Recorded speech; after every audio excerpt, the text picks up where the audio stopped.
اور شام میں صدر بشار الاسد کا 24 سال کا اقتدار ختم ہو گیا. حکومت مخالف فورسز نے دمشق کا کنٹرول سنبھال لیا. شامی فوج حکام کے مطابق بشار الاسد طیارے میں سوار ہو کر نامعلوم مقام پر روانہ ہو گئے ہیں. اسی معاملے پر بات کرنے کے لیے سابق سفیر ملیحہ لودھی ہمارے ساتھ موجود ہیں. ملیحہ صاحبہ، بہت شکریہ ARY کو آپ نے اپنا قیمتی وقت دیا. 24 سال بعد بشار الاسد کے اقتدار کا بالآخر خاتمہ ہوا. آپ کیا سمجھتی ہیں، کیا وجوہات ہوں گی ان سب کی، اور یہ اب جو ہوا ہے اس کے خطے پر اثرات کیا ہوں گے؟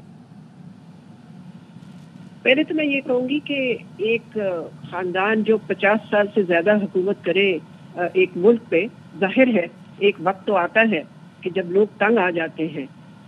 اس کے علاوہ میں سمجھتی ہوں کہ جو صدر بشار الاسد تھے، ان کے جو حمایتی تھے جس میں کہ حزب اللہ، ایران اور روس شامل تھے، انہوں نے ان کا ساتھ نہیں دیا. اور اس کی بھی اور وجوہات ہیں. ایک تو یہ کہ حزب اللہ اسرائیل کے حملے کی وجہ سے کافی حد تک کمزور ہو چکا تھا. ایران بھی میں سمجھتی ہوں کہ نہیں چاہتا تھا کہ وہ ایک اور لڑائی میں ملوث ہو.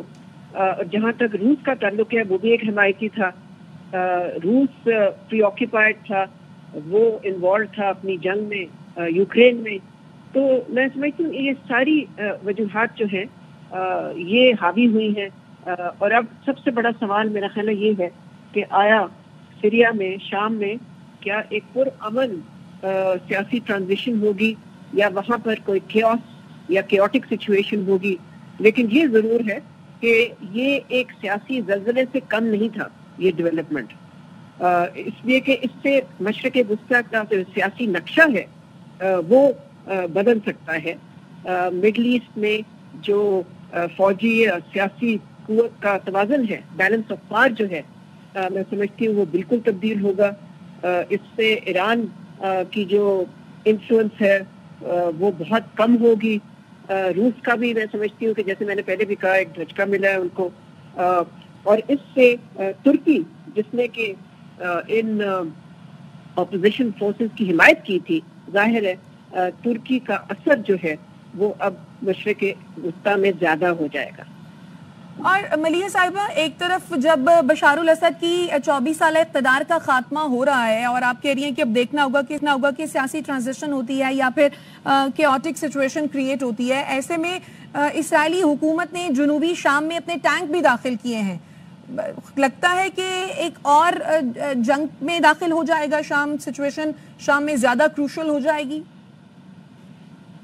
یہ ضرور ہے کہ اسرائیل اس کا فائدہ اٹھائے گا، اور اس سے اسرائیل کے جو ہاتھ ہیں وہ زیادہ مضبوط ہوں گے. اس لیے کہ جو ایکسس آف ریزسٹنس تھا، جس سے کہ فلسطینیوں کی کو حمایت ملی، سپورٹ ملی، اسلحہ ملا، جس میں حزب اللہ شامل تھا. سیریا کے ذریعے ہی ایران اسلحہ بھیجتا تھا حزب اللہ کے لیے. تو ان سب وجوہات کے نتیجے میں اسرائیل جو ہے وہ ظاہر ہے اس کا پلہ بھاری ہوگا. لیکن سب سے اہم سوال یہ ہے کہ امریکہ کا کیا رول ہوگا. اب تک تو صدر ٹرمپ، جو کہ اگلے مہینے صدر بن جائیں گے، ابھی تک تو انہوں نے یہی ٹویٹ کیا ہے کہ وہ نہیں چاہتے کہ امریکہ اس جنگ میں کسی طرح سے ملوث ہو، انوالو ہو. لیکن امریکہ کا پھر بھی رول تو ضرور رہے گا. آخر وہ کردوں کی حمایت کرتے ہیں. آپ سمجھتی ہیں آنے والے وقت میں امریکہ انٹروین کر سکتا ہے اس میں؟ دیکھیں، ٹرمپ کے بقول تو وہ نہیں کرنا چاہتے، لیکن دیکھنا یہ ہے کہ کیا صورتحال ایسی بنتی ہے جس میں کہ وہ مجبور ہو جاتے ہیں. لیکن ٹرمپ نے تو پورے اپنے الیکشن کیمپین میں تو یہی کہا تھا نا کہ وہ تو جنگوں کے خلاف ہیں اور وہ تو چاہتے ہیں کہ جنگوں کو بند کریں. تو میں نہیں سمجھتی کہ ان کا اپنا کوئی انٹرسٹ ہوگا جنگ میں داخل ہونے کا، لیکن ان کا رول ضرور ہوگا. ٹھیک، بہت شکریہ ملیحہ لودھی صاحبہ آپ کے قیمتی وقت کے لیے.